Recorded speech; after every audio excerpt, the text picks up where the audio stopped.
तारीख को रामपुर से निकली है और वोट बचाओ संविधान बचाओ का हमारा नारा है। कल इसका समापन अमरोहा में होगा। पूरे यूपी में करीब करीब 3.5-4 करोड़ वोट काटने की तैयारी में मोदी योगी की डबल इंजन की सरकार है और चुनाव आयोग के साथ मिलके ये घोटाला हो रहा है। अकेले मुरादाबाद में 14 लाख वोट काटे जा रहे हैं, यानी करीब करीब औसतन 2.25 लाख वोट एक कॉन्स्टिट्यूंसी में काटा जा रहा है। ऐसी स्थिति में फिर चुनाव का कोई मतलब नहीं बचेगा।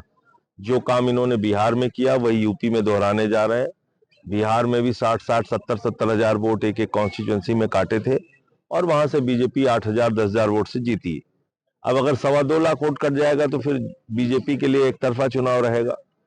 जो शर्तें हैं चुनाव आयोग की वोट बनवाने की, वो इतनी कठिन और मुश्किल है कि यूपी के लिए तो, लोगों के लिए तो बहुत ही मुश्किल है, बहुत ही असंभव है। कह रहे हैं आप जन्म प्रमाण पत्र लेके आइए, या अपने जमीन का कोई कागजात लाइए, या पासपोर्ट लाइए, या हाई स्कूल का सर्टिफिकेट लाइए। अब आप बताइए 50 साल का एक आदमी जो पढ़ा लिखा नहीं है, 50 साल का एक आदमी जिसके पास जन्म प्रमाण पत्र नहीं है, हाई स्कूल का सर्टिफिकेट नहीं है, पासपोर्ट होने का तो सवाल ही नहीं है, जमीन का एक टुकड़ा भी नहीं है उसके पास, तो उसका वोट कैसे बनेगा? और वोट तो संविधान में हमारे पास सबसे बड़ा अधिकार है जो बाबा साहब डॉक्टर भीमराव अंबेडकर जी ने दिया।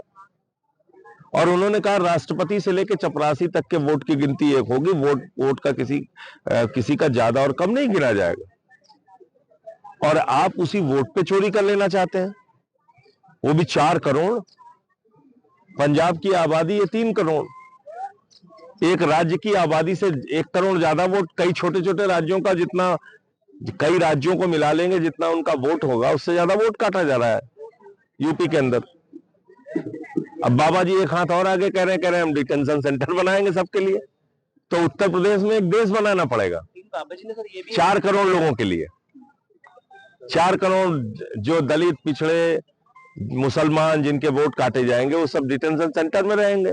स्कूल बनाने के लिए पैसा नहीं है, मिड डे मील के लिए पैसा नहीं है, मोमबत्ती में स्कूलों में, अस्पतालों में ऑपरेशन हो रहा है, एम्बुलेंस ठीक चलती नहीं है, रोजगार के नाम पे लाठियां मिल रही हैं, खाद की बोरी किसान को मिल नहीं रही, गन्ने का दाम मिल नहीं रहा, लेकिन सनक पूरी करना है, डिटेंशन सेंटर बनाना है।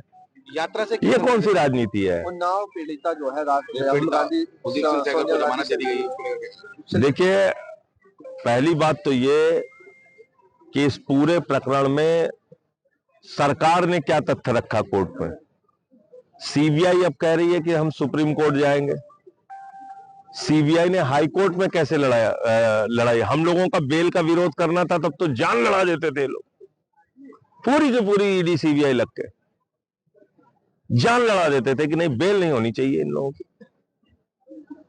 और इतने बड़े मामले में जिसमें पीड़िता के परिवार की हत्या तक हो चुकी है, ऐसे मामले में जमानत मिल जा रही है।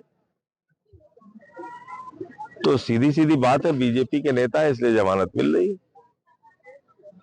सरकारी पक्ष जो है वो मजबूती से लड़ नहीं पाया केस का। अलीगढ़ यूनिवर्सिटी में जो है शिक्षक की दिन दहाड़े गोली मारकर हत्या कर दी।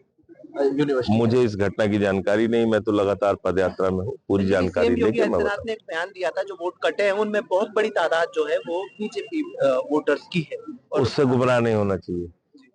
ये उतना ही बड़ा मजाक है जितना कपिल शर्मा के शो में आप देखते हैं, तो उसके चक्कर में मत पड़िए। सर, क्रिसमस की मतलब बीजेपी अपना वोट कटवाने के लिए एसआईआर कराएगी, ये बात किसी को यकीन होगा? तो उन लोगों के इन बातों के, और विपक्ष वाले भी मैं देखता हूं कि इस बात से खुश है, उनको बिल्कुल खुश नहीं होना चाहिए। आइए मैं दिखाता हूं किसके किसके वोट काटे जा रहे हैं। विधानसभा रामपुर चलिए, मुरादाबाद चलिए, पागवाड़ा में मैं कल था, चलिए मैं दिखाता हूं किसके वोट काटे जा रहे हैं। दलितों के, पिछड़ों के, मुसलमानों के टारगेट करके जहां बीजेपी को वोट नहीं मिले हैं, वोट काटे जा रहे हैं।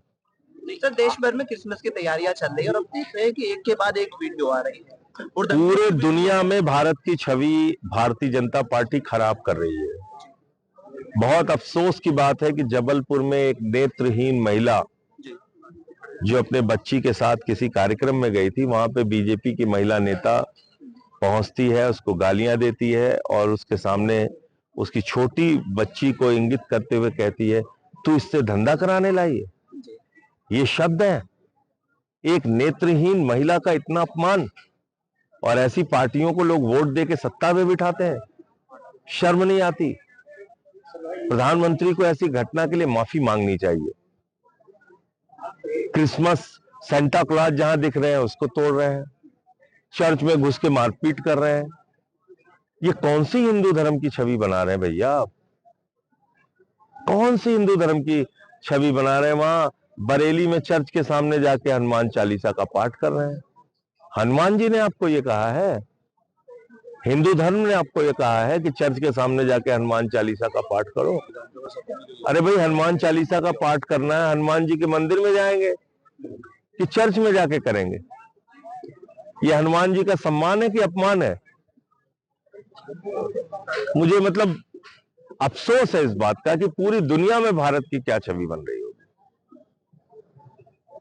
आज न्यूजीलैंड जैसे देश में भारत के लोगों का विरोध हो रहा है, कनाडा में हो रहा है, यूएस में हो रहा है, डेनमार्क में हो रहा है, ऑस्ट्रेलिया में हो रहा है, यूके में हो रहा है, फिर भी हमारी आंख नहीं खुल रही।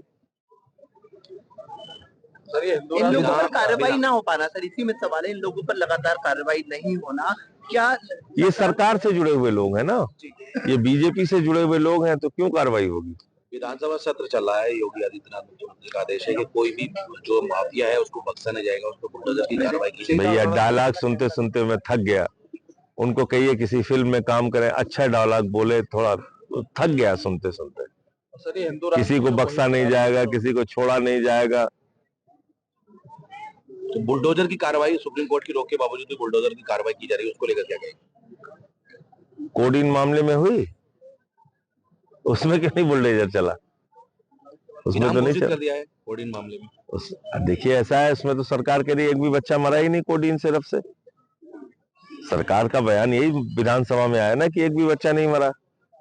तो जब सरकार अपना गुनाह ही नहीं मान रही है, कोई गलती ही नहीं मान रही है, तो फिर वो जांच क्या कराएगी? और दोषी कौन है फिर? अरावली क्या देखते हैं? मुहिम चला रखी है लोगों ने। किस चीज की? किसने चला रखी है? सरकार। बाबा ने एक चला रखी है जो प्लाटिंग वगैरह करता है। अब ऐसे लोगों को गंभीरता से नहीं लेना चाहिए। हम संविधान से चलेंगे। संविधान क्या कहता है?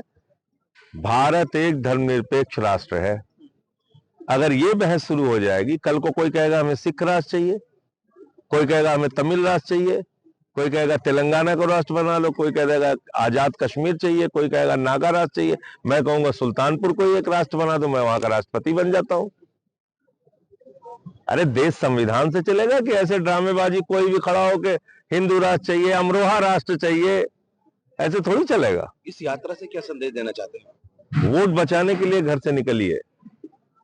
अगर वोट नहीं बचा लोकतंत्र में, तो फिर आपको कोई पूछने वाला नहीं। आज वोट की ही ताकत है जिससे प्रधानमंत्री हो, मुख्यमंत्री हो, मंत्री हो, सांसद हो, विधायक हो, आपके सामने आके झुकते हैं। यूपी में सबसे ज्यादा मुरादाबाद मंडल में वोट चोरी हुआ है। नहीं, और भी जगहों पे हुआ है, लखनऊ में हुआ है, गाजियाबाद में हुआ है, बहुत जगहों पे हुआ है। बाकी जगह भी अभी लिस्ट ये करेंगे, यात्राएं अरावली की पहाड़ी करेंगे। मुद्दा चल रहा है, क्या अरावली की पहाड़ी पे सरकार पीछे हो गई। वो अभी हमारी जो मुख्यमंत्री थी, उसने बताया कि रेखा गुप्ता की हमारा मंत्री जाता है पहाड़ के ऊपर खड़े होके, कूड़े के पहाड़ पे खड़े होके कहता है तेरे को जाना होगा भाई। तो मोदी जी भी चले गए एक दिन अरावली पर्वत पे, वहां जाके उन्होंने कहा तेरे को जाना होगा भाई। फिर जनता सड़कों पे आ गई, तो फिर उन्होंने कहा तेरे को रुकना होगा भाई। कभी तेरे को रुकना होगा में चल रहा है आगे। फिर मत देखिए क्या है, लोगों को गलतफहमी है मोदी इंडिया के लिए काम कर रहे हैं।